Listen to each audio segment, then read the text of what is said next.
the 2024 real estate market and what we can expect as far as what's currently happening, what has happened before, and what we can expect. I'll give you my personal predictions on what I think we're going to be in 2024. And we'll go over a few scenarios as far as being a seller that's looking to sell and just maybe rent or move in with some family. And then we'll go through a scenario of a seller that's looking to sell and then buy in this current market. We'll look at a buyer with a large down payment and a buyer that maybe only has enough for a down payment and closing costs. So we'll go through each scenario really quick. My name is Anthony Campos. I'm a licensed real estate broker in California and in Texas, where we help families buy, sell, and invest in real estate. So we'll get into the first scenario as far as being a seller really quick.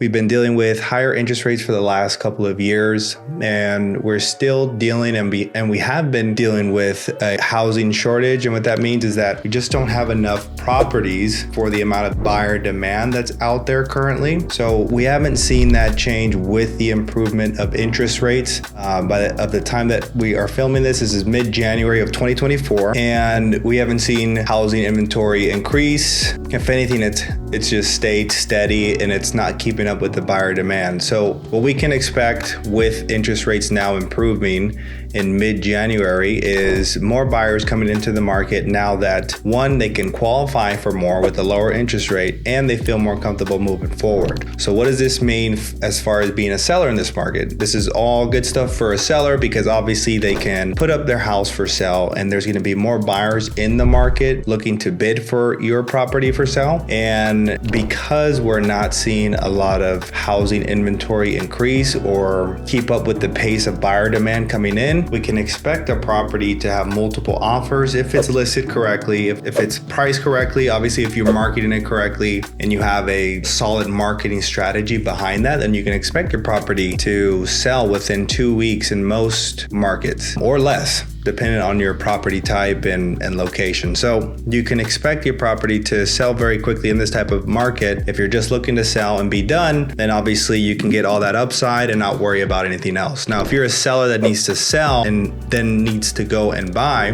then you're gonna have to deal with the other side of things, which is the competitive side of being a buyer in a lower interest rate market or lower rates than last year at least. So the one advantage you'll have as far as being a seller with equity in your home that you can roll over into the new home is that you have a larger down payment compared to those that may not have as much funds to put down on their property. For example, a first-time home buyer, or just someone in general looking to buy but only have enough for their down payment and closing costs. So you, as someone that just sold their home and can roll that equity over into the new property, has an advantage over these type of buyers, which means you're more likely to be able to get your offer accepted because you have more funds to put down.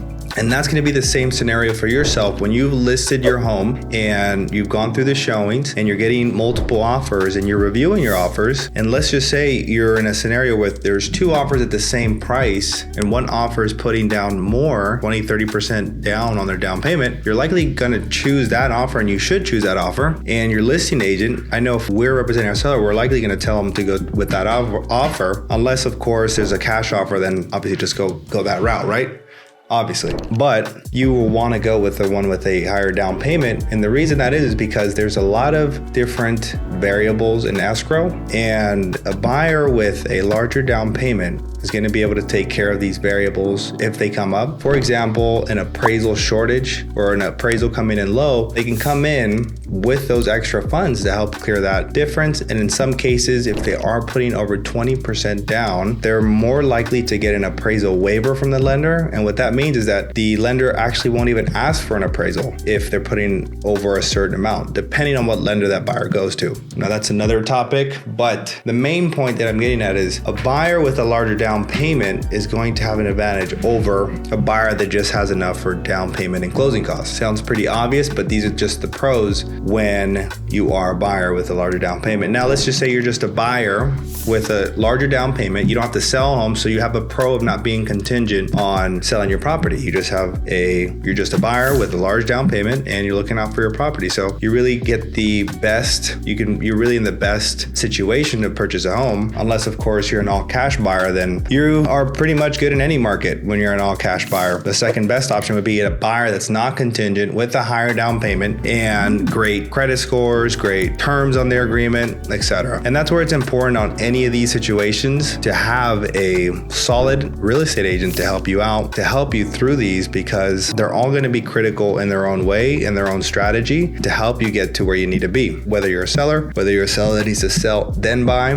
whether you're just a buyer with a large down payment, and especially if you're a buyer with limited funds. Now, when you're a buyer that has limited funds and you only have enough to bring in the down payment and closing costs, you're probably going to be in one of the tougher positions in a market where interest rates are lower and the housing inventory is low, because you're going to have a lot of competition and the funds that you can bring in are limited. So you have to get creative. And of course, you want to have a real estate partner that has your best interest in mind. Again, that's with any scenario that I've talked about here, but especially one where it's a little bit more difficult for you to get into your property. Now, you're going to want to get creative when you're submitting offers. Of course, you can submit offers on any home. If you have limited funds, then you're going to want to try and get creative with the terms of your offer, shortening contingencies, shortening inspection contingencies, shortening appraisal and loan contingencies. If you don't know what those are, ask your real estate agent. If your real estate agent doesn't know, get a new real estate agent, because they should know what you're talking about when you're talking about that. So if you've been doing that and you're still not getting any luck in getting your offer accepted, just keeping an open mind as far as looking for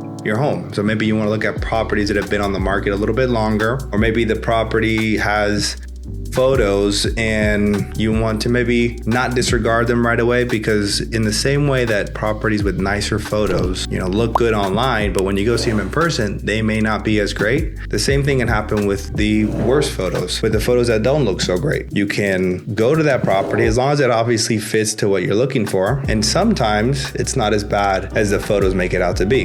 Now, sometimes they are, and sometimes it's even worse, but it's important to keep an open mind, because you being a buyer with limited funds and any market, and especially a market where it's very competitive, you're going to need to be a little bit flexible with your options to buy. And keep in mind, the main idea is for you to just get into the home first, and then possibly, ride the real estate wave, get some appreciation in your real estate, and just ride that appreciation increase of value over time, and then possibly sell your home down the line and then purchase a bigger, better home down the line. But you're only going to be able to do that once you take that step into that first property. So my prediction for the real estate market in 2024 is going to be that interest rates will continue to drop like we have started to see.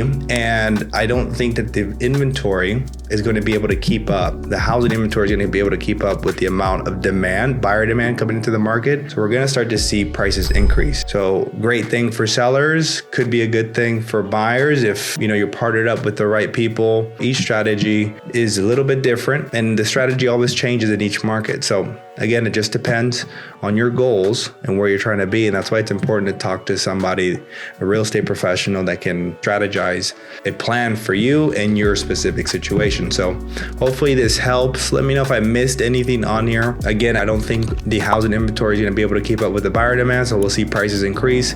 We'll see multiple offers over asking on properties, especially the turnkey homes that are priced correctly with great marketing, great photos, etc. So hopefully this helps. Again, if you have any questions or any feedback, let me know. My contact information is below, and we'll talk soon.